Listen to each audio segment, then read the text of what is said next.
আলহামদুলিল্লাহ, আমরা সকলেই আনন্দিত। সুন্দর পরিবেশে আজকে ইফতেতাহি দর্স জামিয়া আরাবিয়া মহিউল ইসলাম নওপাড়া পীরবাড়ি মাদ্রাসার শুরু হতে যাচ্ছে ইনশাআল্লাহ।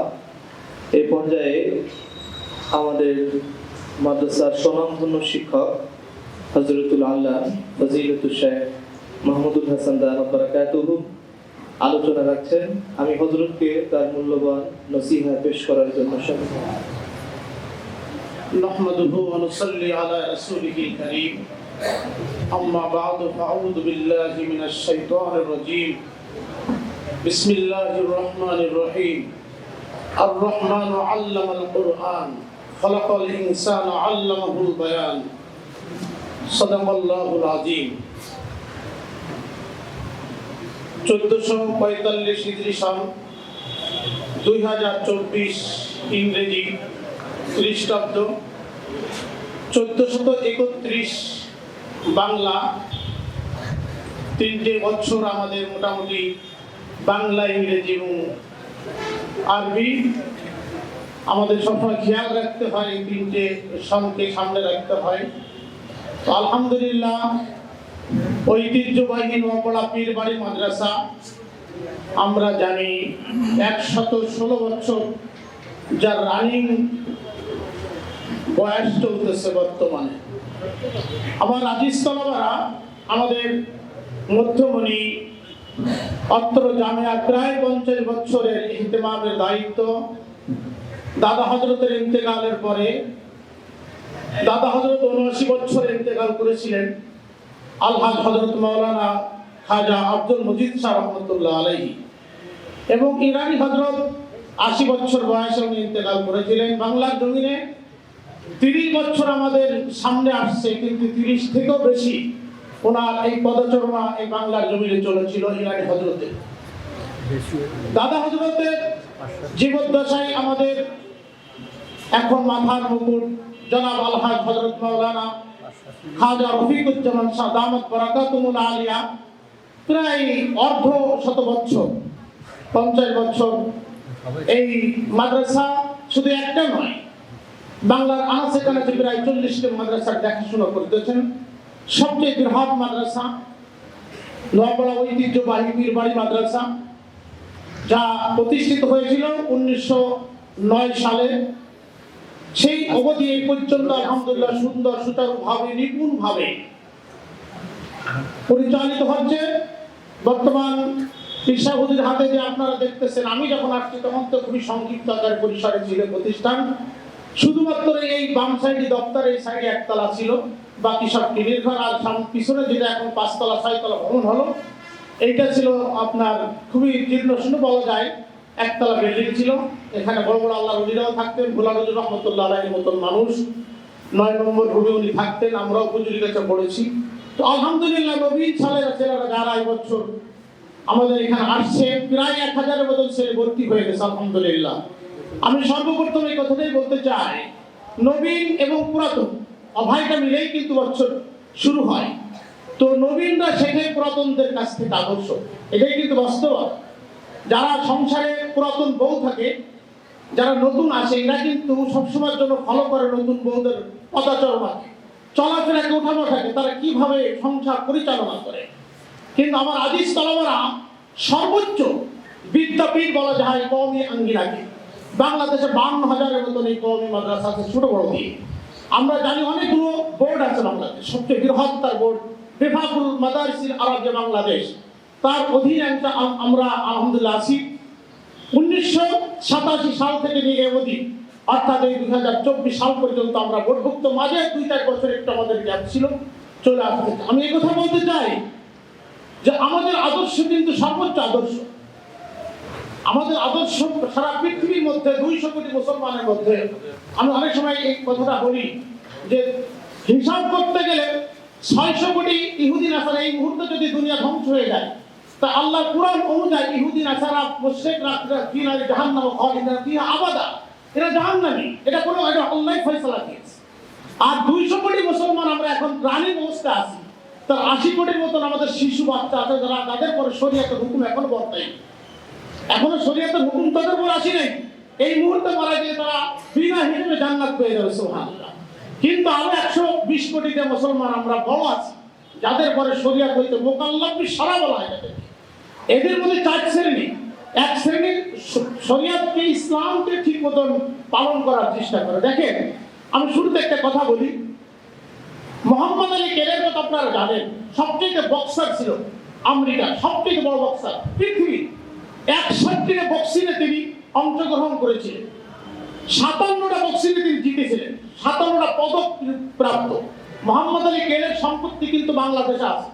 তার মেয়ে কিন্তু লায়লা কেলে, ইনি কিন্তু মুসলমান ছিল না, ইনি ছিল খ্রিস্টান, এবং কৃষ্ণাঙ্গ ছিল, কালো জাতের মানুষ ছিল। ইনি কি করে মুসলমান হল? এর নাম ছিল ক্যাসিয়াস কেলে। ইনি মুসলমান হওয়ার বড় একটা ইতিহাস। ইনি শ্বেতঙ্গের যখন হোটেলে খেতে গেছিল, এই শ্বেতঙ্গের হোটেলে যে উনি কালো মানুষ, উনি অত্যন্ত অপদস্থ হয়েছিলেন হোটেলের মধ্যে শ্বেতঙ্গদের কাছে। তখন উনি তালাশ করেছিলেন এমন কোন ধর্ম পাওয়া যায় কিনা যে ধর্মে বৈষম্যতা থাকবে না, ধনী গরিব কালা ধলা ছোট বড় সবাইকে একই নজরে দেখবে। উনি তালাশ করতে করতে ইসলাম পেয়ে গেছিল। এই জন্য উনি লিখছে ওনার জীবনীতে, আমি খ্রিস্টান থাকা অবস্থায় লিখছে যে আমি তালাশ করেছিলাম আল্লাহর কাছে, সৃষ্টিকর্তার কাছে সম্পদ চেয়েছিলাম, সম্পদ অর্থ দুনিয়া, কিন্তু সৃষ্টিকর্তা আমাকে মহান ধর্ম ইসলামকে দান করেছে, সুবহানাল্লাহ। আমাদের কাছ থেকেই মানুষ শিখবে, যারা নবীন মুসলমান হয়েছে তারা কিন্তু নিষ্পাপ হয়ে যায় মুসলমান হওয়ার সাথে সাথে। কিন্তু আমরা যারা আলহামদুলিল্লাহ ওয়া কাফা ওয়া সালামুন আলা ইবাদিল্লাযিনা ইসতাফা, আম্মা বা'দ। ওই আল্লাহ পাক রব্বুল ইজ্জতের লাখো কোটি শুকরিয়া যে আল্লাহ তাবারক ওয়া তাআলা আমাদেরকে নতুন বৎসরে সবক শুরু করার জন্য জামিয়ার এই বৈঠকে বসার, তিরশা হুজুর সহ সকল আসাতিজা ইকরাম, আজিজ তোলাবারা বসার সুযোগ পেয়েছে, তাই আল্লাহর দরবারে শুকর আদায় করি, আলহামদুলিল্লাহ। মোহতারাম হযরত মাওলানা মাহমুদুল হাসান সাহেব যে কথা রাখছেন, গুরুত্বপূর্ণ কথা, এর উপরে যেন আল্লাহ তাআলা আমল করার তৌফিক দান করেন। এর উপরে একটা কথা বলি, একটা ঘটনা বলবো, সেই ঘটনার বিপরীতে দেখার দ্বারা কি হবে নিজে বুঝে নিতে হবে। আমাদের পীর সাহেব হুজুর হাফেজ হুজুর রহমতুল্লাহের খলিফা, ওনাকে যখন খেলাফত দেন তখন আমি সামনে দাঁড়ানো, আমাকে লক্ষ্য করেও বললেন যে আমি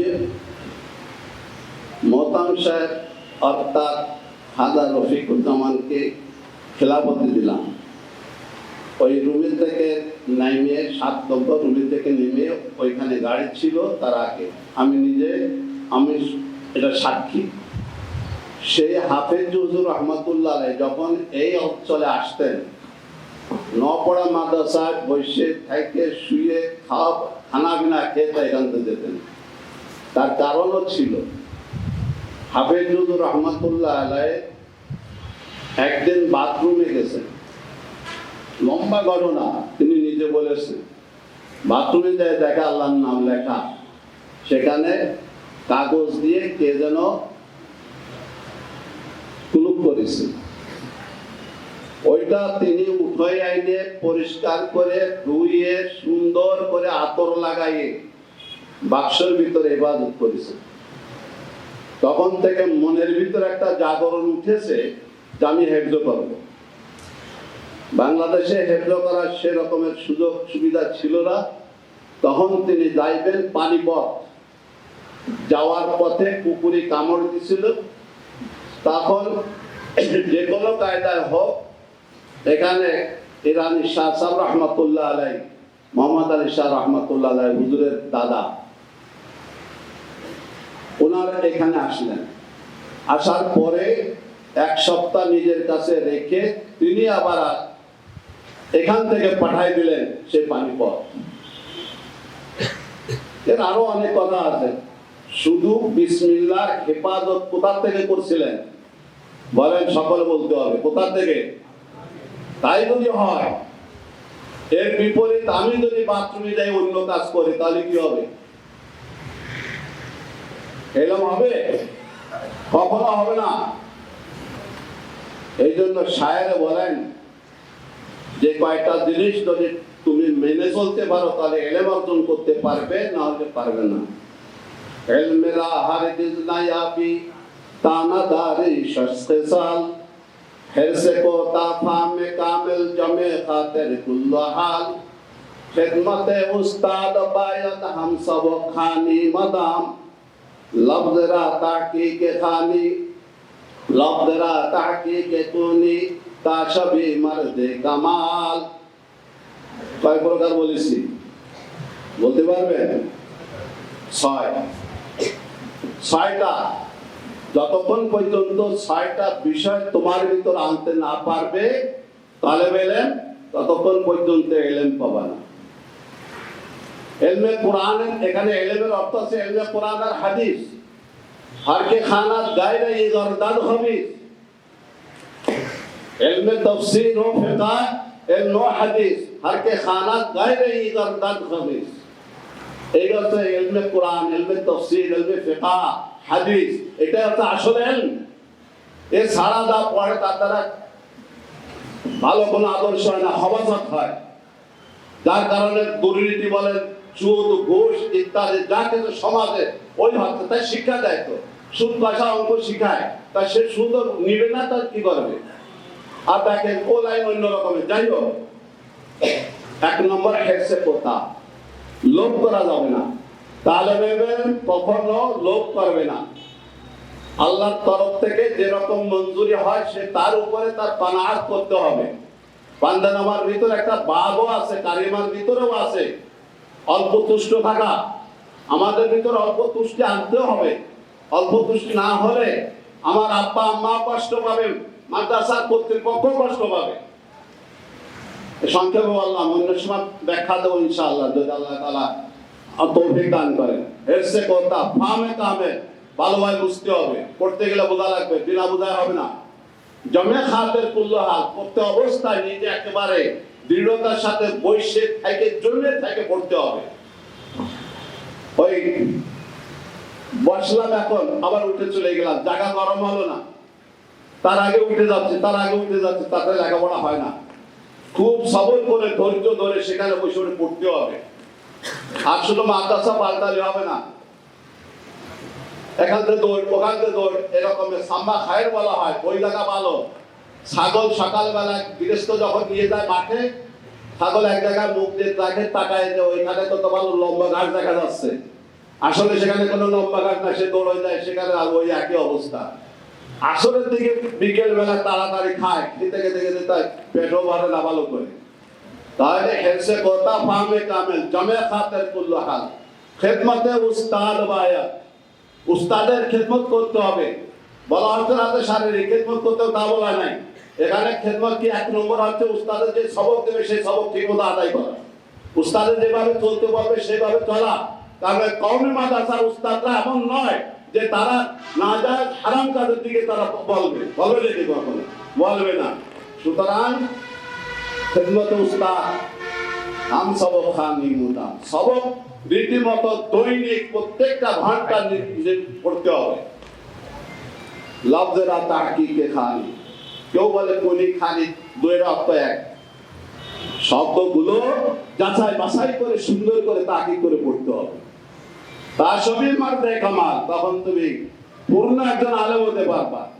সুতরাং আমরা যারা এখানে আসছি, মাদ্রাসা কর্তৃপক্ষ দ্বারা পরিচালনা করেন, নাজম সাহেব সহ তার উত্তরবা সবাই যেভাবে পারাদারি করেন, তার উপরে করে আমাদের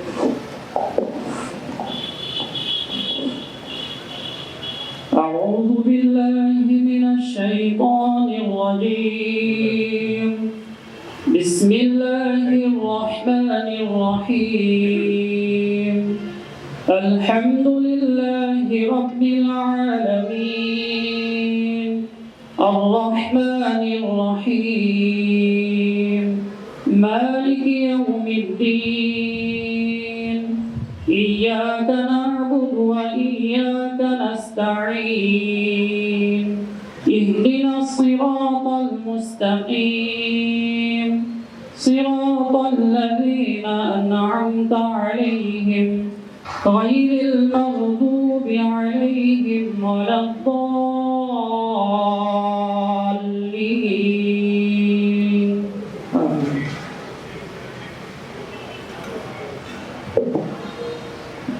আলহামদুলিল্লাহ আল্লাহ পাকের দরবারে অগণিত শুকরিয়া যে আল্লাহ তাআলা আমাদেরকে সালানা ইমতিহানের পরে প্রায় 3 মাস হয়ে গেল নতুন করে সবকে বসে সবক ইফতিতাহ করার আল্লাহ পাক আমাদেরকে তৌফিক দান করেছেন এর জন্য আমরা সবাই বলি আলহামদুলিল্লাহ আলহামদুলিল্লাহ আমরা আলহামদুলিল্লাহ দিয়ে শুরু করছি আলহামদুলিল্লাহ গুরুত্ব অনেক বেশি গুরুত্ব অনেক বেশি একটা হাদিস আসছে এক ব্যক্তি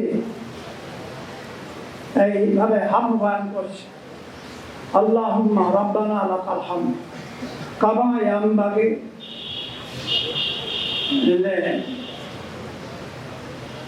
লিওয়াজহিকা লিআজমাতি ওয়াজহিকা ওয়া আযীমি সুলতানিক আলহামদুলিল্লাহ রাব্বানা লাকাল হামদ কামা ইয়ানবাগি লিআযীমি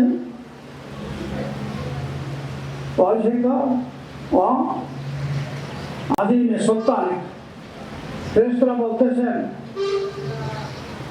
আয় আল্লাহ এতে কি পুরস্কার দেওয়া যায় আল্লাহ তাআলা বলতেছেন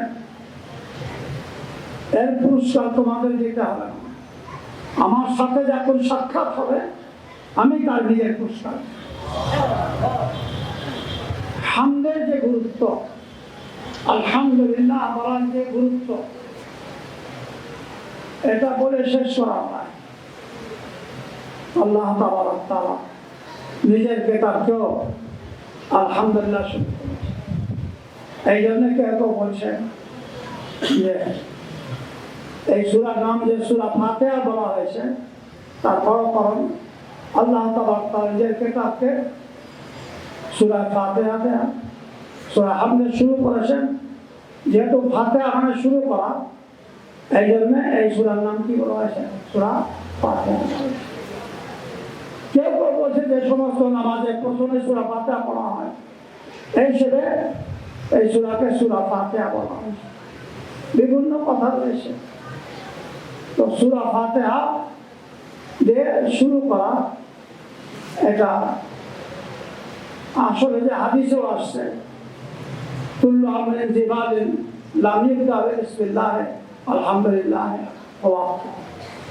যে কাজ গুরুত্বপূর্ণ কাজ দিনী কাজ যদি হামদ বিসমিল্লাহ দিয়ে শুরু না করা হয় সেটা নাকেশ থাকে সেটা আধুরা হয় এই জন্য আল্লাহ তাআলা নিজের কালামকেও হামদ দিয়ে শুরু করেছে সূরা ফাতিহা অনেক ফজিলত এই সূরা ফাতিহাকে বলা হয়েছে কোন কোন হাদিসের মধ্যে সমস্ত রোগের মহা ঔষধ সমস্ত রোগের মহা ঔষধ সূরা ফাতিহাকে যেমন সূরা ফাতিহা নাম রাখা হয়েছে এরকম সূরা রকিয়া বলা হয়েছে ঝাড় ফুঁক করা সূরা শিফা বলা হয়েছে বিভিন্ন নাম দিয়ে সূরা ফাতিহাকে বলা হয়েছে এই জন্য আমরা যে সূরা ফাতিহাকে কোরআন শরীফ শুরু করছি এর গুরুত্ব অনেক বেশি অনেক বেশি আল্লাহ তাআলা স্রষ্টা খালেক আর আমরা যা কিছু দেখি সব মাখলুক সৃষ্টি সৃষ্টি কোন প্রশংসের কোন হামদের অধিকার রাখে কারণ সে তো স্রষ্টার মহতাজ, সে তো খালেকের মুখপাত্র, একমাত্র খালেক, একমাত্র মালিক আল্লাহ তাআলাই।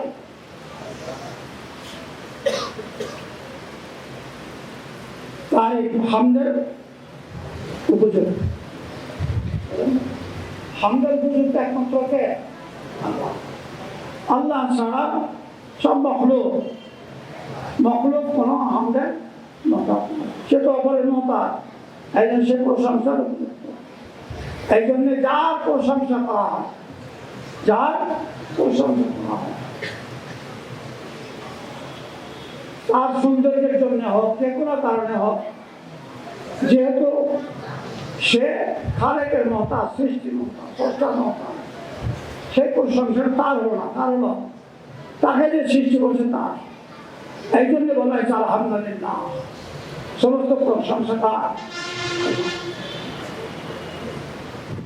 সৃষ্টি এই বিল্ডিং এর হোক, কোনো মানুষের হোক, কোনো পশুর হোক, কোনো জিনিসের কোনো প্রশংসা করলে তার সেই প্রশংসাটা কার হয়? আলহামদুলিল্লাহ, সমস্ত প্রশংসা কার।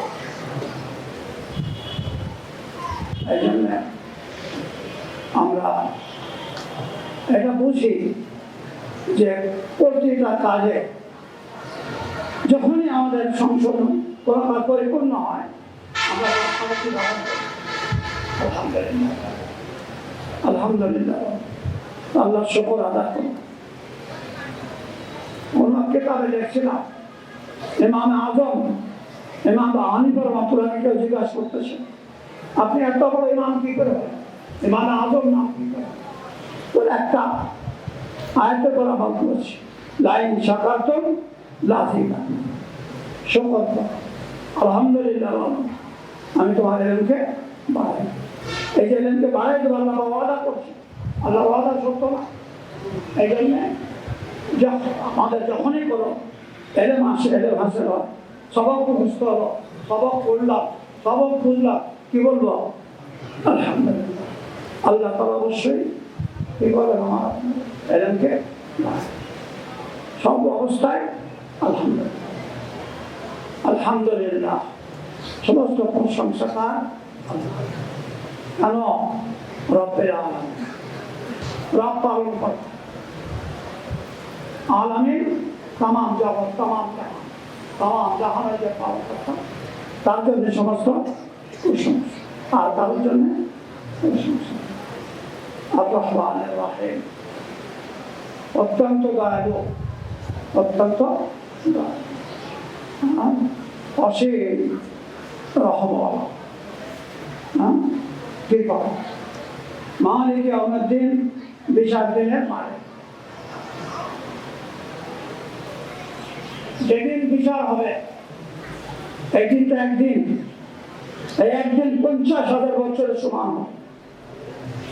এই হলো এমন দিন যেদিন কেউ কারোর সাথে কোনো সম্পর্ক, নিজেরা করলো নিজেকে থেকে পায়, সবাই আনফসে থাকবে, একমাত্র নবী পাক সাল্লাল্লাহু আলাইহি ওয়াসাল্লাম সকলের জন্য সুপারিশ, সকলের জন্য সুপারিশ, মালিকে।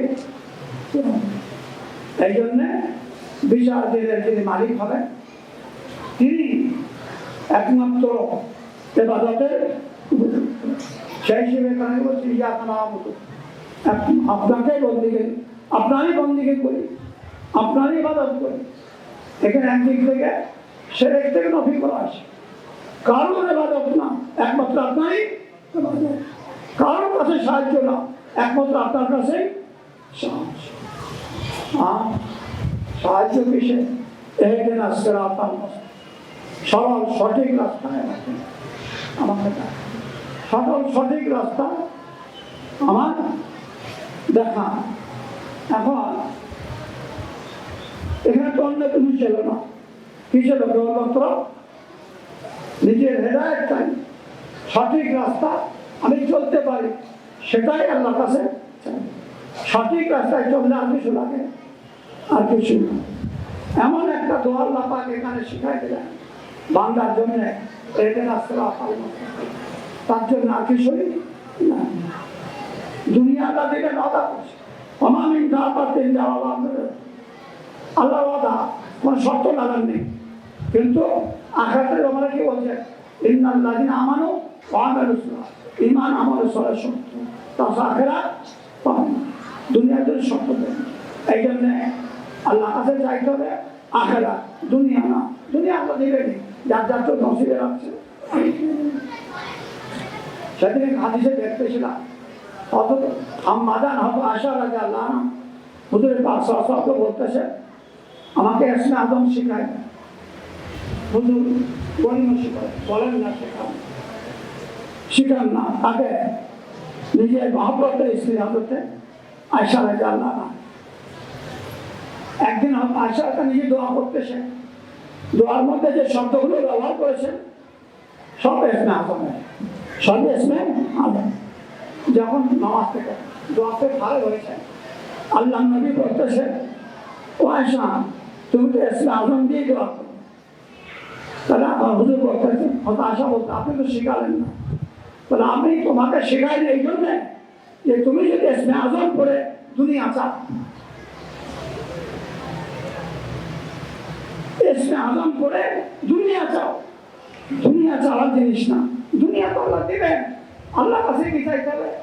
এই দুনিয়াতে কয়েকদিন বেঁচে থাকার পরে যখন আমি আখেরাতে যাব, সেই সময় যদি আমি আল্লাহর কাছে চিরস্থায়ী শান্তির ফয়সালা পাই, সেটা হলো আমার জন্য আসল শান্তি। এই জন্যে দুনিয়া আল্লাহর কাছে চাওয়ার জিনিস না, আখেরাত চাওয়ার জিনিস। এই জন্য সিরাতাল মুস্তাকিম আয়াতের মধ্যে এই শিক্ষায় যাওয়া হয়েছে। সবসময় কি চাও আমরা আল্লাহর কাছে? আখেরাতের শান্তি। আর আখেরাত পেতে গেলে দুনিয়াতে যেভাবে আমার চলতে হবে সেইভাবে আমি চলবো, তবে হবে আখেরাত, তবে হবে কি। আর ওই রাস্তা, যে রাস্তায় আপনি যাদেরকে পুরস্কৃত করেছেন, সেই রাস্তা আমাদের, অর্থাৎ নবী সিদ্দিক সালেহীন সুহাদা যে রাস্তায় চলেছেন, সেই রাস্তা আমাদেরকে, যে রাস্তায় আপনার গজব নাযিল হয়, যে রাস্তায় হেদায়েত পথভ্রষ্ট, সেই রাস্তা থেকে আমাদেরকে হেফাজত করবে। আয়াতের মধ্যে মোটামুটি এইগুলি নিয়েছে। আমাদেরকে আর নতুন বৎসরে আমরা কিছু কথা শুনি, ঠিক আছে? আল্লাহ তাআলা অদৃশ্য, আমাদের সাথে আল্লাহ সরাসরি কোনো কথা আছে? আল্লাহ পাক কি চান আমাদের থেকে, এটা তো আমরা জানি না। সমস্ত নবীদেরকে আল্লাহ সৃষ্টি করেছে বিশেষ তরবিয়ত দিয়ে। এরপরে আমাদের নবী মুহাম্মদ সাল্লাল্লাহু আলাইহি ওয়াসাল্লাম জীবনে কোনোদিন কোন স্কুলে যাননি, কারো কাছে লেখাপড়া শেখেননি, সরাসরি আল্লাহ থেকে সব কিছু জিবরাইল মারফত শিখেছে। আল্লাহ পাক যখন নবী বলে নবীকে ঘোষণা দিলেন, আল্লাহ নবী তখন দুনিয়া আখিরাতের সব কথা বলতে শুরু করলেন। না, কিভাবে বললেন? আল্লাহ তরফ থেকে মাসতে বলছে। নবী আবার বলেন, নবী আবার বলেন। আল্লাহ পাক দুনিয়াতে প্রকৃত মানুষ চান। একজন মানুষের সব রকম গুণ আছে, ভালো মন্দ সব গুণ আছে, কিন্তু প্রতিটা মানুষ ভালো গুণে গুণোন্নতি হোক, একজন সত্যিকারের মানুষ হোক, এটা আল্লাহ পাক চান। আর কোনো আল্লাহ পাকের কিছু চাওয়া। এখন এই ভালো হওয়ার জন্য আল্লাহ পাক নবীদেরকে পাঠায়। নবীদের গুণে, নবীদের স্বভাবে, নবীদের সেবাতে, নবীদের সুন্নতে আমল করে যারা নিজের গুণকে, নিজের জীবনকে গড়বে, নিজের স্বভাবকে বানাবে, সে সত্যিকারের মানুষ। নবীর আদর্শ ছাড়া কেউ কি হতে পারে না, সত্যিকারের মানুষ হয়তো। সাহাবায়ে কেরাম নবীর আদর্শ ধরছে, সত্যিকারের মানুষ হয়েছে, উম্মতের শ্রেষ্ঠ উম্মত হয়েছে। সারা পৃথিবী যত নবী আসছে, সব নবীর উম্মতের থেকে শ্রেষ্ঠ উম্মত আমাদের নবীর। সাহাবায়ে কেরাম অনুসরণ যারা করছে, তবে এইবার আজ পর্যন্ত যত উলামায়ে কেরাম মুরব্বিন আকরাম মুরব্বিয়ান এদাম তাদের অনুসরণ করে আসে, তারা সত্যিকারের মানুষ। কিয়ামত পর্যন্ত এরকম ভালো মানুষ, নবীর অনুসরণ করে নেওয়া মানুষ, নবীর স্বভাবে নিজের স্বভাবকে বানানো মানুষ থাকবে ইনশাআল্লাহ। কিয়ামত যেদিন থাকবে। এই জন্য আমরা আমাদের জীবনকে নবীর আদর্শ অনুযায়ী, নবীর স্বভাব অনুযায়ী যে স্বভাবকে মানা। লোকমানে হাকিম, আমরা সবাই নাম শুনছি না, অন্য একটা ঘটনা দেখতেছিলাম। উনি বনি ইসরায়েলের জমানায়, উনি নবী ছিলেন না, বড় জ্ঞানী লোক ছিলেন, বড় আলেম ছিলেন, হাজারো নবীর সোহবত পেয়েছে। বনি ইসরায়েলের সময় এক এক সময় হাজার হাজার নবী থাকতেন, উনি হাজারো নবীর সোহবত পেয়েছে। উনি লিখছেন যে আমি নবীদের সাথে সম্পর্ক করি, নবীদের সাথে সোহবতে থেকে, নবীদের থেকে যে আদর্শ পেয়েছি, যে স্বভাব পেয়েছি, এটাকে আমি 8 ভাগে ভাগ করছি। কয় ভাগে ভাগ করছি? ভালো করে খেয়াল করে শুনেন। নবীদের স্বভাবকে কয় ভাগে ভাগ করছে? এর মধ্যে 4টা ভাগ হলো হেফাজত। 4টা কি? হেফাজত। 2টা ভুলে যাওয়া, 2টা ভুলে যাওয়া, আর 2টা স্মরণ রাখা। 4টে হেফাজত, 2টা ভুলে যাওয়া, 2টা সবসময় স্মরণ রাখা। হেফাজত করা কিসে? প্রথম পেটের হেফাজত। কিসের হেফাজত? পেটের হেফাজত। তারপরে জবানের হেফাজত, তারপরে চোখের হেফাজত, তারপরে কানের হেফাজত। পেটের হেফাজত, জবানের হেফাজত, চোখের হেফাজত, কানের হেফাজত। যদি 4টে জিনিসের হেফাজত করতে পারে, এটা নবীদের স্বভাব, নবীদের অভ্যাস। আমার মতে নবীর আখলাক আসা শুরু হবে। পেটের হেফাজত অর্থাৎ হালাল বুঝিয়ে খাওয়া। হারাম খেয়ে কোনো হেফাজত কবুল হয় না। হারাম খেয়ে কোনো হেফাজত, আমি আমার জীবন থাকতে আমি চেষ্টা করবো যতটুকু সম্ভব হারাম থেকে পাই, যেটা জানবো এটা হারাম, এর থেকে দূরে থাকবো। আল্লাহ নবী সাল্লাল্লাহু আলাইহি ওয়াসাল্লাম খুব পরেশ করে, খুব পরেশ। একটা ঘটনা আছে ছোট্ট। হুজুর সাল্লাল্লাহু আলাইহি ওয়াসাল্লাম জানাজায় গেছেন, এক মহিলা দাওয়াত করছে, যাওয়া ফিরে আসছেন, খেতে বসছেন, সামনে বল দিয়েছে, বকরির বল। হুজুর সাল্লাল্লাহু আলাইহি ওয়াসাল্লাম বলছে গোশতের স্বভাব, এটা মালিকের অনুমতি ছাড়া বকরি নেওয়া হয়েছে।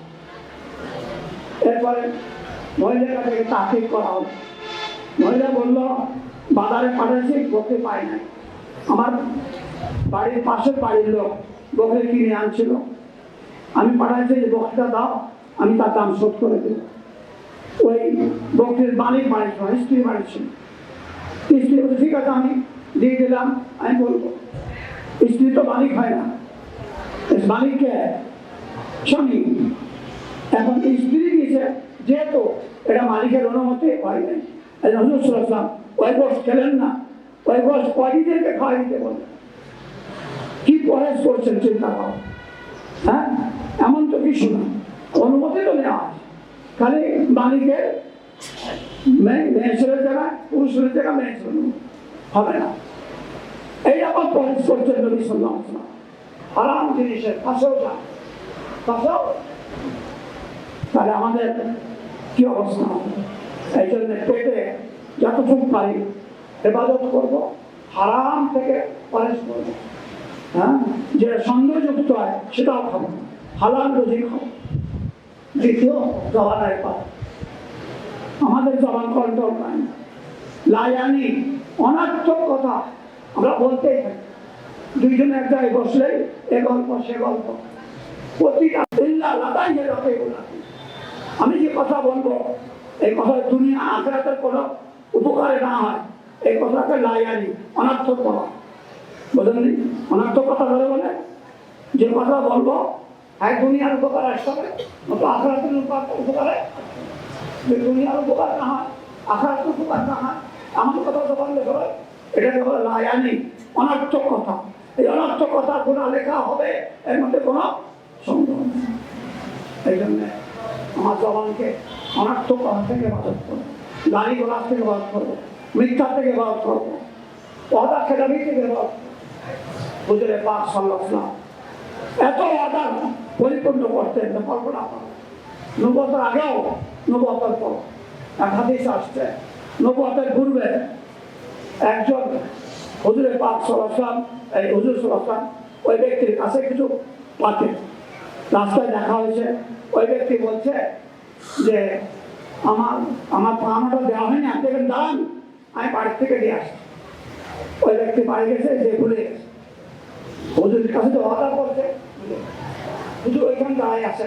3 দিন পরে ওই লোক আসছে, কদিন পরে দেখে হুজুর ওখানে আছে। কিভাবে পূরণ করছি?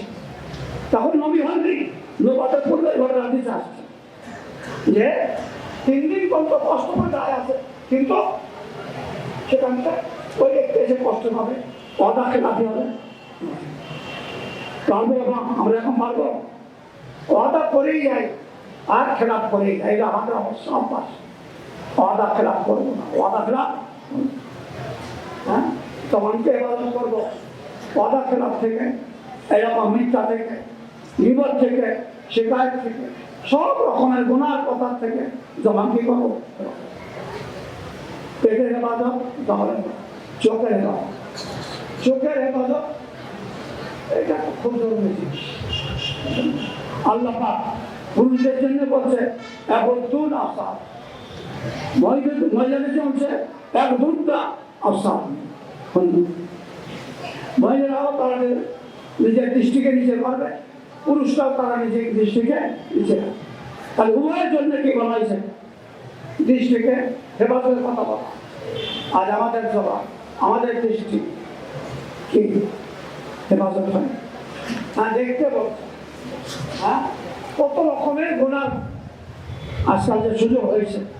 আর এই যে মোবাইল, আল্লাহ বাঁচাক আমাদের। বেশি বেশি না হলে আমল করবে, ইনশাআল্লাহ তাআলা হয়তো এই গুনাহ থেকে বাঁচাতে হবে। চোখের হেফাজত না করলে, চোখের দ্বারা যে গুনাহ হয় এগুলো অন্তরে যে জমে, আর এগুলো আস্তে আস্তে সেগুলি করতে থাকে মানুষ। এই জন্যে চোখের হেফাজত জরুরি। কানের হেফাজত, আমি গিবাত করবো না, গিবাত শুনবো না। গিবাত করা যাবে না, গুনাহ। সেটা গিবাত শোনাও এরকম, তো কারোর গিবাত করা দেখলে সেক্ষেত্রে যদি আমার খবর লাগে নিষেধ করবো, পর্দাকে উঠে চলে উঠে গিবাত শুনবে, ঠিক আছে না? গান বাদ্য যত রকম কাজে গুনাহ হয়, চেষ্টা করবো এই গুনাহ থেকে হেফাজত করবো। তাহলে কি হবে? কানের হেফাজত, জবানের হেফাজত, চোখের হেফাজত, কানের। দুইটা জিনিস ভুলে যাওয়া।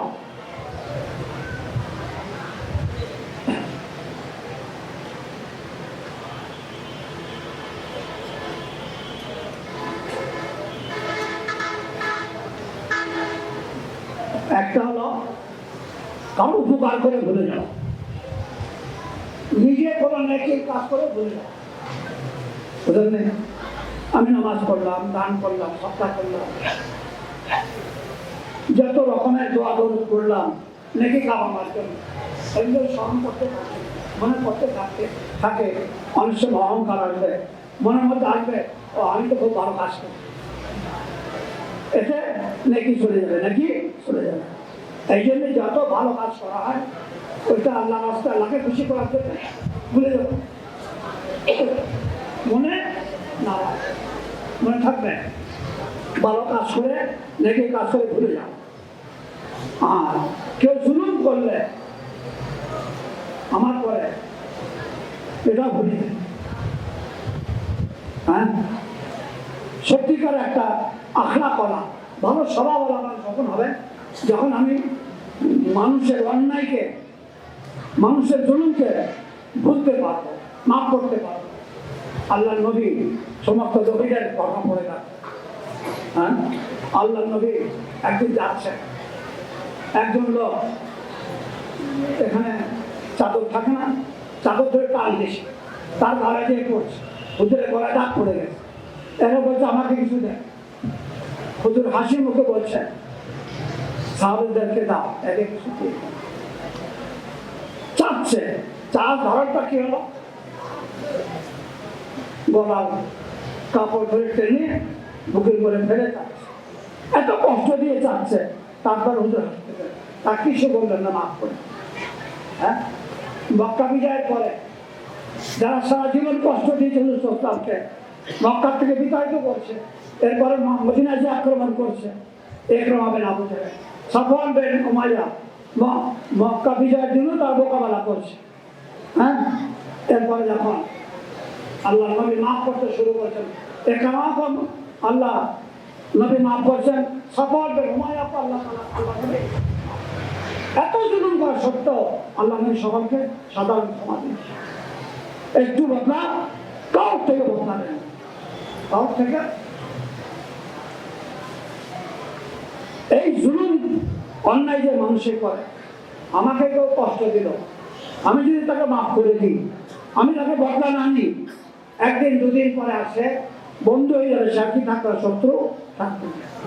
এই জন্যে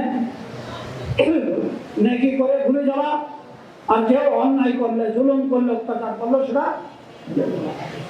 দুইটা জিনিস ভুলে যাওয়া। কটা হলো? 6টা। দুইটা জিনিস সবসময় স্মরণ রাখা। যদি কেউ স্মরণ রাখে, সে আর গুনাহ করতে পারে না। আর আল্লাহকে স্মরণ রাখা, তাকে স্মরণ রাখা সর্ব অবস্থায়। যখন আমি আল্লাহকে স্মরণ রাখবো, কোনো গুনার কাজ করতে গেলে আল্লাহ আমাকে দেখছে, আল্লাহ আমাকে দেখছে, আল্লাহ আমাকে দেখছে, আর গুনার কাজ হবে না, আর গুনার কাজ হবে না। আর মৃত্যুকে স্মরণ, যে কোনো সময় মৃত্যু আসতে পারে। মৃত্যুকে স্মরণ রাখা, আল্লাহকে স্মরণ রাখা। যদি আমি আমার জীবনের স্বভাবকে, এই 8টা জিনিসকে নিজের স্বভাবে পরিণত করে দিতে পারি, ইনশাআল্লাহ তাআলা আমি একজন সত্যিকারের মানুষ।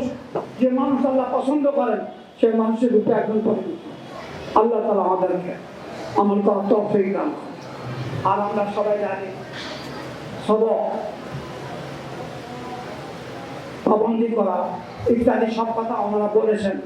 তারপরেও একটু কথা হলো যে শনিবার যে সবক হবে, আমি সর্বক্ষণ অজুর সাথে সবক করার চেষ্টা করব। আর সবসময় আল্লাহর খেয়াল রাখবো। আর সবকের পাবন্দি করো। সবকের যদি পাবন্দি না হয়, তাহলে বরকত থাকবে, ঠিক আছে না? সবকের পাবন্দি ঠিক মতো করবে। সবকের পাবন্দি থাকলে ইনশাআল্লাহ এটা ভাবে বন্ধ করো সম্ভব। আল্লাহ তাআলা আমাদেরকে সকল আমল করার তৌফিক দান করুন।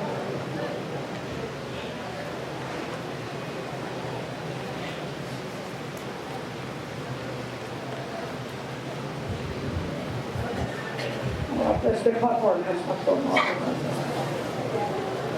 Astaghfirullah. Alhamdulillah Rabbil Alamin. Wassalatu wassalamu ala sayyidina wa ala alihi wa sahbihi. ربنا آتنا في الدنيا حسنة وفي الآخرة حسنة وقنا عذاب النار. ربنا ظلمنا أنفسنا وإن لم تغفر لنا وترحمنا لنكونن من الخاسرين. لا اله الا الله العلي الكريم. سبحان الله رب العرش. نسألك موجبات رحمتك وعزائم مغفرتك والغنيمة والسلامة من القدس. لا تدع لنا ذنبا الا غفرته ولا هما الا فرجته ولا ضرا الا قضيته ولا مريضا الا شفيته ولا دينا الا قضيته ولا حاجة من حوائج الدنيا الا ولا حاجة من حوائج الدنيا والآخرة إلا قضيتها يا أرحم الراحمين. اللهم إنا نسألك علما نافعا وعملا متقبلا رزقا واسعا حلالا طيبا وشفاء من كل داء. اللهم إنا نسألك خير ما سألك به نبيك محمد صلى الله عليه وسلم. اللهم إنا نعوذ بك من شر ما استعاذك به نبيك محمد صلى الله عليه وسلم. يا الله يا رحمن الرحيم, আপনি যেমন সময় মতো সবকের ইফতেতাহ তৌফিক দান করেছেন, আল্লাহ শাবান মাস পর্যন্ত সারা বছরটা সুন্দরভাবে আল্লাহ আমাদের ছাত্ররা সবকে বসতে পারে, আসাদা একরাম সুন্দরভাবে সবকে আল্লাহ সবক দিতে পারেন। আল্লাহ উভয় থেকে সুন্দরভাবে এক অপরকে ইস্তেফাদা করতে পারে, আল্লাহ সেই তৌফিক আপনি দান করেন। যেন প্রতিটা ছাত্রকে আপনি নবীওয়ালা আখলাকে আল্লাহ নবীওয়ালা স্বভাব তৈরি করা তৌফিক দান করা আল্লাহ প্রতিটা ছাত্রকে সুন্নতের উপর আমল করা তৌফিক দান করা আল্লাহ প্রতিটা ছাত্রকে আল্লাহ ঠিক মতো ক্লাস করে কেতাবের হক আদায় করে কেতাব বোঝা তৌফিক দান করা আল্লাহ কেতাবের হক আদায় করে কেতাব বোঝার আপনি তৌফিক দান করে আল্লাহ আপনি আরহামার রাহিম আল্লাহ রাহিম আল্লাহ আপনি ছাড়া তো কোনো জায়গা নেই, কোনো পথ নেই যে কারো কাছে চাইবে, একমাত্র আপনার কাছে চাওয়া আপনিই দান করেন। আল্লাহ আল্লাহ আপনি ইচ্ছা করলে সকলকেই এহদিনা সিরাতাল মুস্তাকিমের পরে আল্লাহ চালাতে পারেন, সকলকে পরিচালনা করেন। আল্লাহ রহমান এই মাদ্রাসা কবুল করেন, এই মাদ্রাসা আসাতে রাখলাম, এই মাদ্রাসা মতান সাবাদ হাজার রবীন্দ্র সাহেবকে কবল করেন। ওনার সমস্ত আশাকে আপনি আল্লাহ আল্লাহ সমস্ত আশাকে আপনি পরিপূর্ণ করার তৌফিক দান করেন।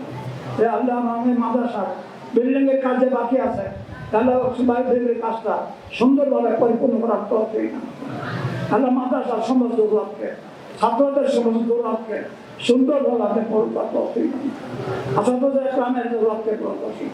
আমাদের আসাদের মধ্যে যারা অসুস্থ আছে আল্লাহ আল্লাহ রহমান রাহিম আমরা ওদের অসুস্থ লাগে সুস্থ করে এরকম যারা অসুস্থ আছে তাদেরকে আপনি সুস্থ করে দেন। আল্লাহ রহমান রাহিম আমিন সত্যিকারের হক আদায় করে সকলকে সবক পড়ানোর আপনি তৌফিক দান করবে। আল্লাহ মাদ্রাসায় যারা সহযোগিতা করে আল্লাহ অর্থ দিয়ে পরামর্শ দিয়ে যেভাবে সহযোগিতা করে প্রত্যেকের সহযোগিতাকে আপনি কবল করে নেন, প্রত্যেককে আপনি দুনিয়া আখরাতে শান্তি নসিব ফরমান, তাদের আল্লাহ দুনিয়া আখরাতের সম্পদের মধ্যে বরকত দান করেন, তাদের আওলাদের মধ্যে তাদের ইমানের মধ্যে তাদের আমলের মধ্যে বরকত দান করেন। হে আল্লাহ রহমান আমিন আমাদের সকলকে আপনার দিনে দিনে কবল আল্লাহ আপনি কবল করবেন। হে আল্লাহ আপনি কবল করবেন। হে আল্লাহ এই ছাত্রগুলিকে আপনি কবল করবেন। হে আল্লাহ